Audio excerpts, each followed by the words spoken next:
Praise the lord అండి. Welcome to యెహోవా షాబోత్. ప్రభు కృపను బట్టి మీరు అందరూ బాగున్నారా అనుకుంటున్నాను. మన గత వీడియోలో బైబిల్ అంతా ఓవర్ వ్యూ మనం చూస్తూ వచ్చాం. పాత నిబంధన గ్రంథం, కొత్త నిబంధన గ్రంథం, ఏ గ్రంథాల్లో ఎన్ని పుస్తకాలు ఉంటాయి, వాటి కేటగిరీస్ ఏంటి అని. పాత నిబంధన 4 కేటగిరీస్, కొత్త నిబంధన 4 కేటగిరీస్ చేస్తూ ఆ వీడియో నేను కంప్లీట్ చేయడం అయితే జరిగింది. ఎవరైనా చూడకపోతే పైన ఐకార్డ్స్ లో ఇస్తాను, ఖచ్చితంగా ఆ వీడియో చూసి తర్వాత ఈ వీడియో చూడాల్సిందిగా మనవి చేసుకుంటున్నాను. ఆ వీడియోలో నేను మీ అందరికి ఒక ప్రామిస్ చేశాను. అదేంటంటే ప్రతి బుక్ మీద ఒక ఓవర్ వ్యూ వీడియో, ఒక బ్రీఫ్ సినాప్సిస్ ఇస్తూ వీడియోస్ చేస్తానని. ఈ రోజు ఈ వీడియోలో ఆదికాండం మీద నేను సినాప్సిస్ ఇవ్వడానికి, ఒక బ్రీఫ్ ఇంట్రడక్షన్ ఇవ్వడానికి మీ ముందుకు వచ్చేసాను. So let's not waste any time, let's jump in to the content. ఈ వీడియోలో మనం పాత నిబంధన గ్రంథాన్ని మొదలు పెడతాం. పాత నిబంధన గ్రంథం మొదలు ఏంటంటే ఆదికాండము. It is the first book. Bible గ్రంథంలో మొట్టమొదటి పుస్తకం ఏదన్నా ఉందంటే ఆదికాండం. ఈ ఆదికాండము ఎంతో ప్రాముఖ్యమైనది, అదే విధంగా ఎంతో అమూల్యమైనది కూడా. ఎందుకంటే ఈ ఆదికాండంలోనే మనం ఈ సమస్త సృష్టికి సంబంధించినటువంటి మొదలను మనం చూస్తూ ఉంటాం. జెనసిస్ చూస్తాం. అంటే ఇంగ్లీష్ లో జెనసిస్ అన్న పదానికి మీనింగ్ ఏంటంటే మొదలు అని. మన గత వీడియోలో చెప్పుకున్నట్టు ఈ ఆదికాండంలో దేవుడు సృష్టిని సృష్టించటం, అవ్వ ఆదాములను సృష్టించటం, తర్వాత నోవాహుని నీతిమంతుడిగా ఇచ్చి జలప్రళయం నుంచి ఆ నోవాహును తప్పించి నోవాహు యొక్క కుటుంబం నుంచి మరలా భూమినంతా విస్తరింప చేయటం, ఆ నోవాహు కుటుంబం నుంచి వచ్చిన వాడైనటువంటి అబ్రహామును దేవుడు ఎన్నుకోవటం, అబ్రహాముకి దేవుడు వాగ్దానము చేసి అబ్రహాము యొక్క సంతతికి, ఇశ్రాయేలీయుల ప్రజలకు ఒక నిబంధననిచ్చి స్థిరపరచాలన్నటువంటి దేవుడి యొక్క ప్రణాళికను మనం ఈ ఆదికాండ గ్రంథంలోనే చూస్తాం. మరి అబ్రహాము కుమారుడైనటువంటి ఇస్సాకు పుట్టినటువంటి కుమారుడైన యాకోబు కుమారుడైనటువంటి యోసేపు ఐగుప్తు దేశానికి వచ్చి స్థిరపడటం వరకు మనం ఈ ఆదికాండం అనేటువంటి గ్రంథంలో చూసుకోవచ్చు. ఇంకొంచెం డీటెయిల్డ్ గా మీకు అనాలిసిస్ ఇస్తూ ఉంటాను. సో ఎవరన్నా ఇప్పటి వరకు బైబిల్ చదవలేదు, అసలు ఏ పుస్తకంలో ఏది ఉంటది మాకు ఐడియా లేదన్న వాళ్ళకి నా వీడియో చిన్న ఇంట్రడక్షన్ లా ఉంటుంది. ఈ వీడియో విన్నాక మీరు ఖచ్చితంగా బైబిల్ చదవటం స్టార్ట్ చేయండి. చాలా అద్భుతమైనటువంటి గ్రంథం. మీరు ఖచ్చితంగా దేవుడికి ఇంకా దగ్గర అవుతుంటారు. ఆదికాండ పుస్తకం మనకి సమస్తాన్ని దేవుడు ఏ విధంగా సృష్టించాడు, దేవుడు మనుషుల్ని సృజించిన విధానమే, మనిషి పాపంలో ఎలా పడిపోయాడు, పతన స్థితికి ఎలా వెళ్ళాడు, ఆ పతన స్థితిలో ఉన్నటువంటి మానవుడు తను పాడవడమే కాకుండా తన చుట్టూ ఉన్న దేవుని సృష్టిని పాడు చేస్తూ ఉండటం, అన్నిటికీ మించి ప్రేమించే దేవుడు తన ప్రజలను తిరిగి తన వద్దకు రప్పించడానికి, మరలా సమకూర్చుకోవటానికి ప్రణాళికలు వేయటం, ఇవన్నీ కూడా మనం యొక్క ఆదికాండం గ్రంథంలో చూస్తాం. ఇంతకు ముందే చెప్పాను నేను, ఆదికాండం జెనిసిస్ అంటే మొదలు, ఆరిజిన్స్ అనేటువంటి మీనింగ్ కూడా వస్తుంది, బిగినింగ్ అనేటువంటి మీనింగ్ కూడా వస్తుంది. ఆది అంటేనే మొదలు కదా మన తెలుగు భాషలో, కాబట్టి దీనికి ఆదికాండం అనేటువంటి పేరు వచ్చింది. ప్రతి దానికి మొదలు మనం ఈ ఆదికాండంలో చూసుకోవచ్చు. సమస్త సృష్టి, ఆకాశము, భూమి, సూర్యచంద్రులు, తారలు, మన చుట్టూ ఉన్న ప్రకృతి, జీవ జంతుజాలాలు అన్ని కూడా ఎలా ఉనికిలోకి వచ్చాయి అనేటువంటి విషయం ఈ ఆరంభ పుస్తకంలో మనం చూసుకోవచ్చు. మనిషిని దేవుడు ఏ రీతిగా చేశాడు, మనిషి ఏ విధంగా దేవుడికి దూరం అయ్యాడు, ఆ దూరమైనటువంటి స్థితి నుంచి ఇంకా ఏ విధంగా దూరం అయిపోతూ ఉన్నాడని చాలా క్లియర్ గా మనం ఈ ఆదికాండ పుస్తకంలో చదువుకోవచ్చు. సాధారణంగా ఈ గ్రంథాన్ని రాసింది మోషే అని చెప్తుంటారు. అంటే ఈ పంచకాండాలు, ఈ 5 కాండాలు కూడా రాసింది మోషే అని చెప్తూ ఉంటారు. దానికి తగినన్ని ఆధారాలు మనం బైబిల్ నుంచి కూడా మనం చూసుకోవచ్చు. ఒక గ్రంథంగా మోషే అయితే రాయలేదు, కానీ అప్పట్లో గ్రంథపు చుట్టలు, స్క్రోల్స్ అంటాం కదా, అలాంటి స్క్రోల్స్ గా అయితే మోషే రాయటం. ఆ తర్వాత తరాల వాళ్లకు స్క్రైబ్స్ అని ఉంటారు, అంటే శాస్త్రులు. మనం నూతన నిబంధనలో చూడొచ్చు శాస్త్రులు అనేటువంటి వాళ్ళు. సో వాళ్ళు ఏం చేసేవారంటే they used to copy the scroll after scroll. So Moshe దగ్గర నుంచి ఆ రీతిగా ఒక గ్రంథంగా ఏర్పడేటువంటి స్థితి వరకు ఈ గ్రంథపు చుట్టల ద్వారానే మోషే చేత రాయబడిందంతా వస్తూ వచ్చింది. ఎందుకంటే మోషేకి రికార్డ్స్ మెయింటైన్ చేయటం, ఇశ్రాయేలీయుల ప్రజలకు రికార్డ్స్ మెయింటైన్ చేయటం అనేది వాళ్ళ వాడుక. ఇప్పటికీ కూడా వారు చాలా రికార్డ్స్ అనేవి వాళ్ళు మెయింటైన్ చేసుకుంటుంటారు about their history and about their faith. అయితే ఇది మోషే రాయబడిన గ్రంథం అనడానికి కొన్ని సాక్ష్యాలు ఉన్నాయి. అవేంటంటే మనం నిర్గమకాండం 17వ అధ్యాయం 14వ వచనం కనుక చూసుకున్నట్లయితే, the book of exodus chapter 17 and verse 14, ఇక్కడ కూడా మోషే రాస్తున్నట్లుగా మనం చూసుకోవచ్చు. నేను చదువుతున్న వర్స్ చూడండి. అప్పుడు యెహోవా మోషేతో ఇట్లా నేను అమాలేకీయుల పేరు ఆకాశము క్రింద నుండకుండా బొత్తిగా తుడిచివేయుదును గనుక జ్ఞాపకార్థముగా గ్రంథంలో దీన్ని వ్రాసి యెహోషువకు వినిపించుము. సో ఇక్కడ దేవుడు మోషేతో చెప్తూ ఈ యొక్క గ్రంథంలో రాయి అంటే గ్రంథపు చుట్టలో రాయి అన్న మీనింగ్ వచ్చేలాగా చెప్తూ వచ్చారు. ఇంకొక రిఫరెన్స్ కూడా నేను చూపిస్తాను మీకు. నిర్గమకాండం 24వ అధ్యాయం 4వ వచనం, book of Exodus chapter 24 verse 4. ఇక్కడ కూడా మనం చూసుకున్నట్లయితే, మరియు మోషే యెహోవా మాటలన్నిటిని వ్రాసి ఉదయమందు లేచి ఆ కొండ దిగువను బలిపీఠమును ఇశ్రాయేలీయుల 12 గోత్రముల చొప్పున 12 స్తంభములను కట్టి. ఇక్కడ చూసుకున్నట్లయితే దేవుడు చెప్పినటువంటి మాటలను మోషే రాసినట్టుగా మనం చూసుకోవచ్చు. ఇంకొక రిఫరెన్స్ కూడా ఇస్తాను. 34వ అధ్యాయం 27వ వచనం, book of Exodus chapter 34 verse 27. మరియు యెహోవా మోషేతో ఇట్లా ఈ వాక్యములను రాసుకొనుము. దేవుడే మోషేతో చెప్తున్నాడు, ఇవన్నీ రాసుకో, ఎందుకంటే ఏలైనగా ఈ వాక్యములను బట్టి నేను నీతోనూ ఇశ్రాయేలీయులతోనూ నిబంధన చేయుచున్నాను. సో ఇశ్రాయేలీయులు యొక్క పంచకాండాలని ధర్మశాస్త్రంగా నమ్ముతారు అని నేను ముందు వీడియోలోనే మీతో పంచుకుంటూ వచ్చాను. కాబట్టి ఈ నిబంధన అంతా కూడా దేవుడు ఏదైతే మోషేకి చెప్తూ వచ్చాడో అదంతా వారికి నిబంధన, అదొక ధర్మశాస్త్రం. కాబట్టి ఈ వచనం బట్టి కూడా మోషేకి రాసే అలవాటు, రికార్డ్స్ మెయింటైన్ చేసేటువంటి అలవాటు ఉందని మనం క్లియర్ గా తెలుసుకోవచ్చు. అయితే ఇప్పటి వరకు చూపించిన వచనాల ఆధారంగా మోషేకి వ్రాయడం వచ్చినట్లుగా, ఆయన దేవుడు తనతో చెప్పినట్టు రాసినట్లుగా మనం చూస్తూ వచ్చాము. ఇంత మాత్రమే కాదు కానీ యేసు ప్రభు వారు కూడా, జీసస్ క్రైస్ట్ కూడా మార్కు సువార్త 7వ అధ్యాయం 10వ వచనంలో, the gospel of Mark chapter 7 verse 10, నీ తల్లిదండ్రులను ఘనపరచవలననియు తండ్రినైనను తల్లినైనను దూషించు వానికి మరణశిక్ష విధింపవలననియు మోషే చెప్పున కదా అని కోట్ చేస్తారు. అంటే Moshe already literally as a documented form లో రాస్తూ వచ్చిందే మోషే చెప్పినట్లుగా మనం అనుకోవచ్చు. సో జీసస్ క్రైస్ట్ కూడా ఆ ధర్మశాస్త్రంలో కోట్ చేస్తూ మోషే చెప్పాడు కదా అంటున్నాడు. So he is directly mentioning the Moses is the author of the first 5 books of the Bible. ఇంకో రిఫరెన్స్ లో కూడా ఇలాగే మెన్షన్ చేస్తారు. 12వ అధ్యాయం ఇదే మార్కు సువార్తలో 12 వర్స్ 26, వారు లేచెదరని మృతులను గూర్చిన సంగతి మోషే గ్రంథమందలి పొదను గూర్చిన భాగంలో మీరు చదవలేదా? సో ఇక్కడ కూడా యేసుప్రభు వారు మోషే రాసినటువంటి గ్రంథంలో రాయబడింది కదా అని అక్కడ ఉన్న వాళ్ళని అడిగినట్టుగా మనం చూసాం. ఆది కాండపు గ్రంథకర్త ఎవరంటే మోషే అని మనం ఇక్కడ ఒక క్లారిటీ తెచ్చుకో. Now coming back to the Genesis, ఆది కాండాన్ని మరలా తిరిగి వచ్చేద్దాం. ఈ ఆది కాండంలో 50 అధ్యాయాలు ఉంటాయి. 50 అధ్యాయాల్లో మొదటి భాగం నుంచి 11వ అధ్యాయం వరకు ఏంటంటే దేవుడి యొక్క సృష్టి క్రమాన్ని, ఆ తర్వాత మనుషులు వచ్చారు. సో ఆ మనుషుల యొక్క హిస్టరీ మనం ఏమనుకోవచ్చు అంటే ఎర్లీ హ్యూమన్ హిస్టరీ అని మనం అనుకోవచ్చు. ఈ హిస్టరీ అంతా మొదటి 11 అధ్యాయాల్లో ఉంటాయి.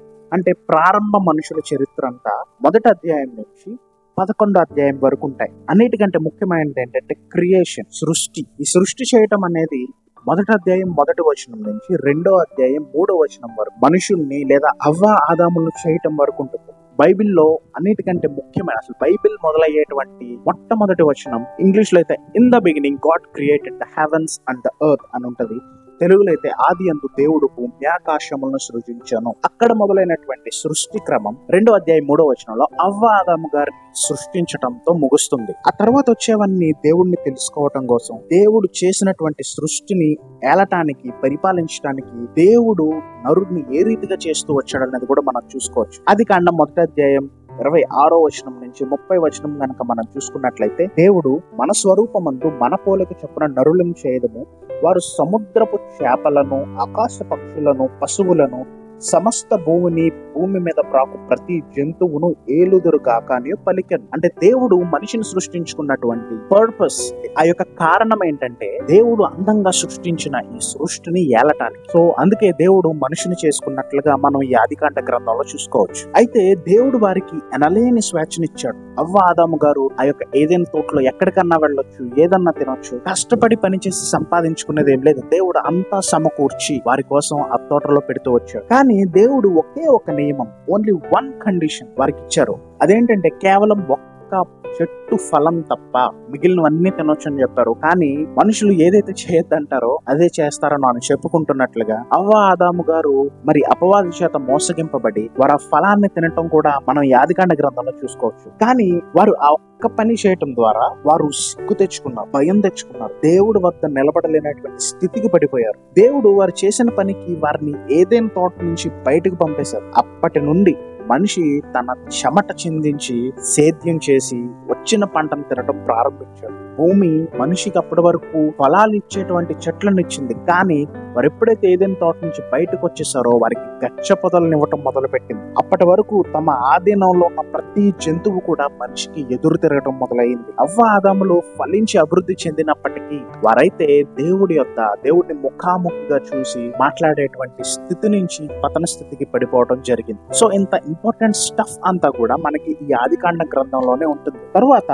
అవ్వ ఆదాము గారి సంతానం పెరుగుతూ కుటుంబం లాగా ఈ కుటుంబాలు పెరుగుతూ ఒక సమాజంగా ఏర్పడింది. ఈ చిన్న చిన్న సమాజం ఒక ఊరు కింద ఆ తర్వాత రాజ్యాలుగా ఏర్పడటం మనం చూసుకోవచ్చు. అయితే ఈ హ్యూమన్ సొసైటీ ఎంత ఎదిగినా కూడా ఆ యొక్క దేవుడు ప్రణాళిక లేకుండానే వాళ్ళు ఎంతగానో ఎదుగుతూ వచ్చారు. కాబట్టి వాళ్ళు పాపాన్ని కూడా వారితో పాటు పెంచుకుంటూ వచ్చారు. ఈ మనుషులతో పాటు వారి అతిక్రమం కూడా పెరుగుతూ వచ్చింది. నోవహు కాలం వచ్చేసరికి దేవుడు భూలోకంలో చూసుకున్నప్పుడు నోవాహు ఒక్కడే నీతిమంతుడిగా కనిపించాడంట. కాబట్టి దేవుడు నోవాహును ఏర్పరచుకుని ఒక ఓడను తయారు చేయమని చెప్పి ఓడ యొక్క డైమెన్షన్స్ తో సహా నోవాహుకు చెప్పి నోవాహు కుటుంబాన్ని ఆ ఓడలోకి తీసుకుని వెళ్లి అప్పటి వరకు మనుషులు చేస్తున్నటువంటి అతిక్రమాన్ని తుడిచిపెట్టు రీతిగా దేవుడు జలప్రలయాన్ని తీసుకొచ్చాడు. జనులైతే చనిపోయారు, కానీ వారి యొక్క పాపపు బీజం అనేది భూమి మీద అలాగే ఉండిపోయి ఆ తర్వాత నోవాహు కుటుంబాన్ని దేవుడు ఆశీర్వదించాడు. అక్కడి నుండి మనకు అబ్రహాము, ఇస్సాకు, యాకోబు,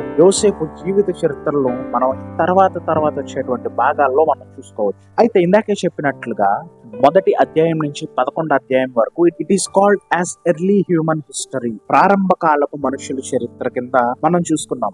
అయితే ఈ 10వ అధ్యాయం దగ్గరికి వచ్చేసరికి ఏంటంటే it is called the table of nations, అంటే ఎవరి సంతానం నుంచి ఏ దేశాలు వచ్చాయి అనేటువంటి ఒక చక్కటి వివరణ మనకి 10th చాప్టర్ లో ఉంటది. ఆ తర్వాత 11th చాప్టర్ కనుక చూసుకున్నట్లయితే బాబేలు గోపురం కట్టడం. ఆ బాబేలు గోపురం దగ్గర దేవుడు వారి యొక్క భాషలను తారుమారు చేసి వారిని దేశాలుగా ఎలాగో చల్లచెదరు చేశారో మనం ఇక్కడ చూసుకోవచ్చు. జనరల్ గా బైబిల్ చదివే వాళ్ళకి ఏంటంటే నేను ఒక చిన్న సజెషన్ ఇస్తా.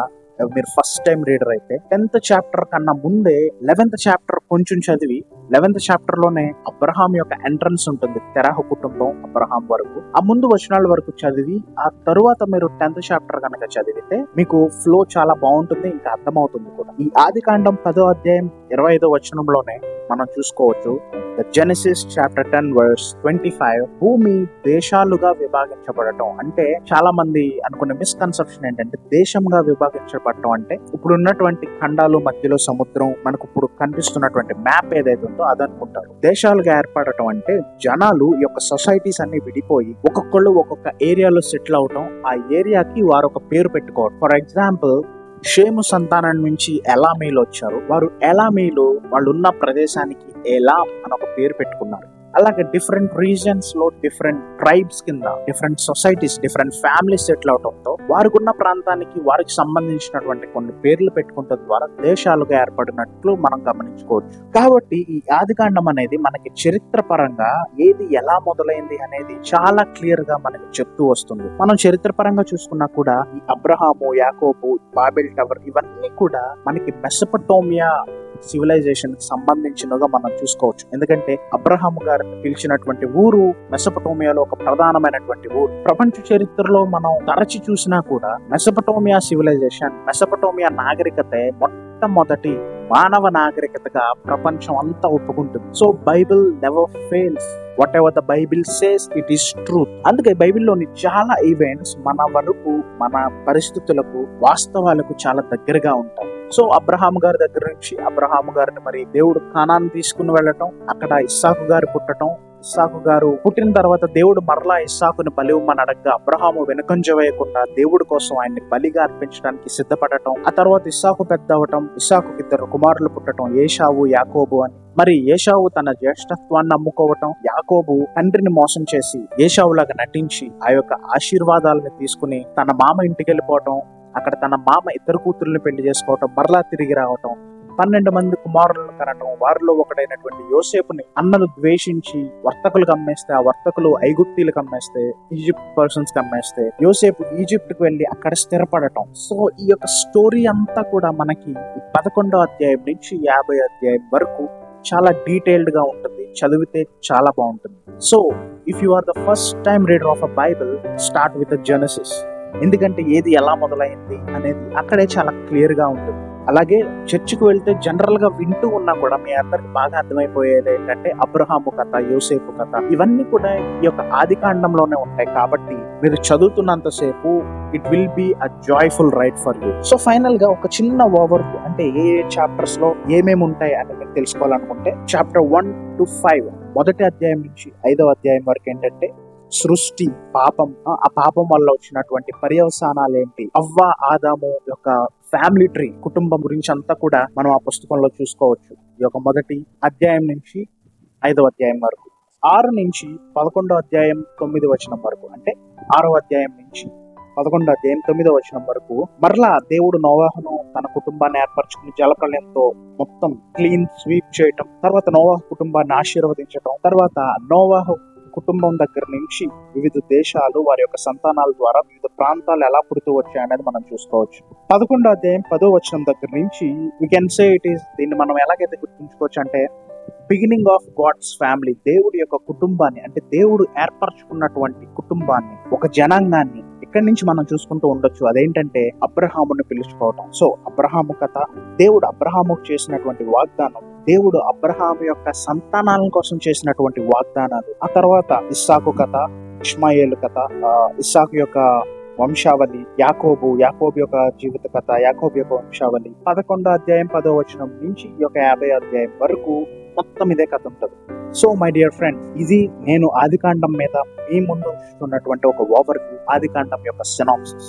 మీకు ఈ ఆదికాండం మీద ఒక క్లారిటీ వచ్చిందని నేను అనుకుంటున్నాను. ఇంకా ఏ విషయాల గురించి అన్న మీకు డౌట్ ఉంటే మీరు ఖచ్చితంగా కామెంట్ సెక్షన్ లో చెప్పండి, లేదా నా ఇన్స్టాగ్రామ్ కూడా ఉంది, యెహోవా షాబోత్ అపాలజెటిక్స్ అని. You can ping me there. నేను డెఫినెట్ గా మీ మెసేజెస్ కి రిప్లై ఇస్తాను. ఇదే కాకుండా దీని విషయమే మీరు నాతో ఏదైనా పంచుకోవాలనుకుంటున్నా కూడా I open for the discussions.